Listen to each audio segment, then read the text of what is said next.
Na sexta experiência do Meteoro, a gente tenta explicar o que está acontecendo numa cidade alemã chamada Chemnitz. Vamos lá!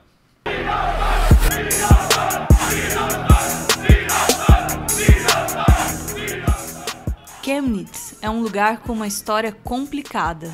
Essa cidade, com cerca de 250 mil habitantes, foi praticamente destruída durante a Segunda Guerra. Sobrou quase nada. Quando a guerra terminou e a Alemanha foi dividida, Chemnitz ficou do lado socialista. Pois é, e as lideranças da Alemanha Oriental quiseram fazer de Chemnitz um exemplo. A cidade recebeu investimentos e foi reconstruída.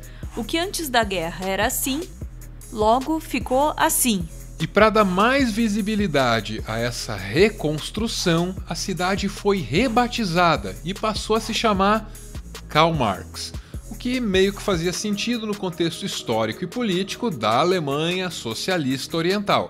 Em 1990, depois que o Muro de Berlim foi derrubado, a cidade abandonou a homenagem a Marx e voltou a se chamar Chemnitz. E com esse nome, Chemnitz, a cidade ganha os noticiários de todo o mundo nesse ano de 2018. Chemnitz agora é palco de uma das manifestações mais perigosas já vistas no século XXI.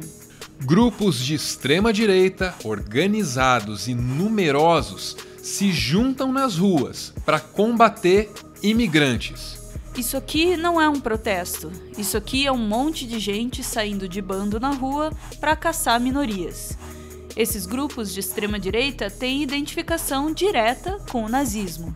A ascensão desse tipo de ideologia fez com que contra-manifestações fossem convocadas. A polícia alemã tenta intervir, mas o confronto é inevitável. E a xenofobia solta nas ruas combina com o que anda acontecendo, e acontecendo já faz um tempo, na política alemã. Nas eleições de 2017, o AfD ficou com mais de 12% dos votos e conquistou 94 cadeiras no parlamento alemão. O nome do partido, AfD, é a sigla para Alternativa para a Alemanha. Esse partido, fundado em 2013, cresceu rápido. Hoje, ele é dono de 1/6 dos votos dentro do parlamento. Para crescer desse jeito, tão rápido, o AfD contou com a ajuda de um grupo chamado Pegida. Pegida é a sigla para Europeus Patriotas contra a Islamização do Ocidente. O nome por si só já cheira a xenofobia e racismo. E são esses caras que estão convocando as manifestações violentas em Chemnitz. O tal do Pegida, não sei se ficou claro, é basicamente o braço armado do AfD. Depois dos horrores da Segunda Guerra, as ideologias representadas pelo AfD nunca tiveram tanta representatividade na Alemanha. E olha que tem precedente, hein? Porque no começo dos anos 90 houve um episódio parecido. Naquela época, grupos de extrema-direita protestavam contra o desemprego. E claro, eles culpavam os imigrantes pela escassez de trabalho. Depois de destruir alojamentos de estrangeiros e de emplacar o slogan "Emprego alemão para trabalhador alemão", eles se sentiram à vontade para revelar quais eram suas verdadeiras referências ideológicas.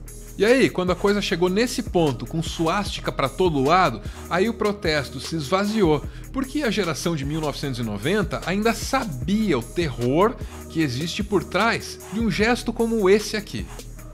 Muito escroto, por sinal.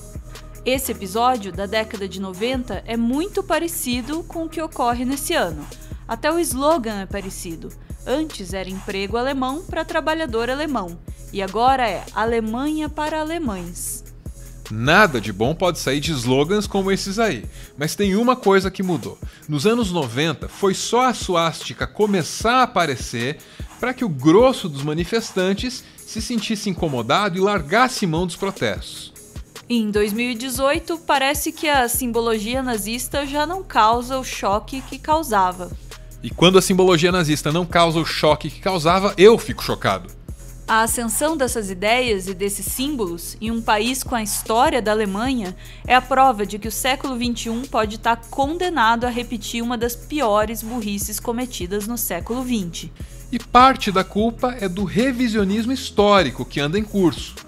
A manipulação da narrativa muda a maneira como as pessoas veem o passado e também dá um jeito de alterar o rumo dos fatos no presente. Isso também está acontecendo em Chemnitz. Essas manifestações já fizeram sua primeira vítima, um homem identificado apenas como Daniel H. Agora presta atenção, na versão do Pégida, o Daniel H. seria um alemão lutando contra os imigrantes e sendo morto por causa disso. Só que isso tem tudo para ser mentira. Porque para Deutsche Welle, a Nancy Larsen, que se identifica como a melhor amiga da vítima, diz que o tal do Daniel H. tinha descendência cubana e ela reclama da distorção dos fatos. Eu acho que é triste que na mídia eles estão dizendo que um alemão morreu. E é por isso que os neonazistas e os hooligans estão por aí. Mas a mídia devia descrever quem morreu e qual era a cor da sua pele. A conclusão aqui é simples, esse protesto não tem nada a ver com a morte de ninguém. Esses caras que gostam de fazer esse gesto estão usando isso como desculpa para as barbaridades que eles cometem. A chanceler alemã, Angela Merkel, tem sido bastante criticada pela extrema-direita por acolher refugiados e imigrantes. Na tarde do dia 28 de agosto, ela se pronunciou sobre os protestos violentos. Was wir danach gesehen haben, ist etwas, was im Rechtsstaat keinen Platz hat. Wir haben Videoaufnahmen darüber, dass es Hetzjagden gab, dass es Zusammenrottungen gab, dass es Hass auf der Straße gab und das hat mit unserem Rechtsstaat nichts zu tun. Você pode ouvir por aí outras versões dessa história. O que é normal, porque isso tem tudo a ver com a tal da pós-verdade. Uma era em que cada fato tem tantas versões que fica difícil escolher a verdadeira. Se esse for o caso, você vai querer ouvir os dois ou sei lá quantos lados que essa história pode ter. Mas pra gente a escolha é muito simples.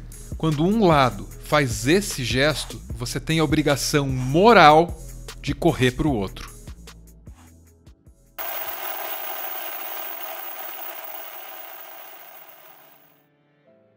Muito obrigado por ver esse vídeo. Olha, a gente tem um monte de pedido bacana no quadro e ainda assim a gente está aqui falando desse assunto.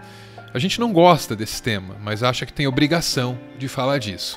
Alguns de vocês pedem que a gente seja imparcial diante da política. Deixa eu dizer uma coisa para as pessoas que fazem esse pedido para a gente. Se a discussão for, por exemplo, sobre administração pública, se a conversa for sobre quem prefere um Estado grande e com bons serviços contra quem prefere o contrário, um Estado pequeno e que cobra poucos impostos. Se for assim, tudo bem. Todas essas visões cabem aqui no Meteoro. O que não cabe aqui é o desrespeito à vida dos outros.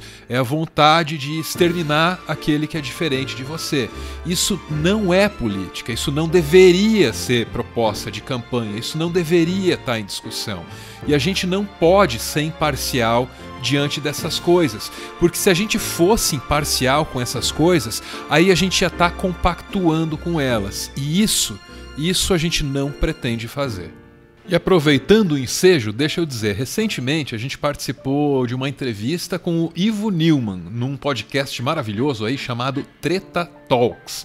Nessa conversa a gente explicou algumas das diretrizes desse humilde projeto chamado Meteoro Brasil. Se você se interessar, cola lá, dá uma ouvida aí no podcast Treta Talks. Muito obrigado aos nossos apoiadores que mantêm esse canal no ar, ouvem o nosso podcast. Muito obrigado, Gato Misterioso da Jamaica. Quem que mandou a foto do gato, cara? Eu gostei. Inclusive, galera, apoiadores, não é uma má ideia. Se vocês quiserem aparecer aqui representados pelos seus respectivos e amados pets, fiquem todos à vontade. A gente vai adorar mostrar os bichinhos aqui. Valeu, gente. Falou!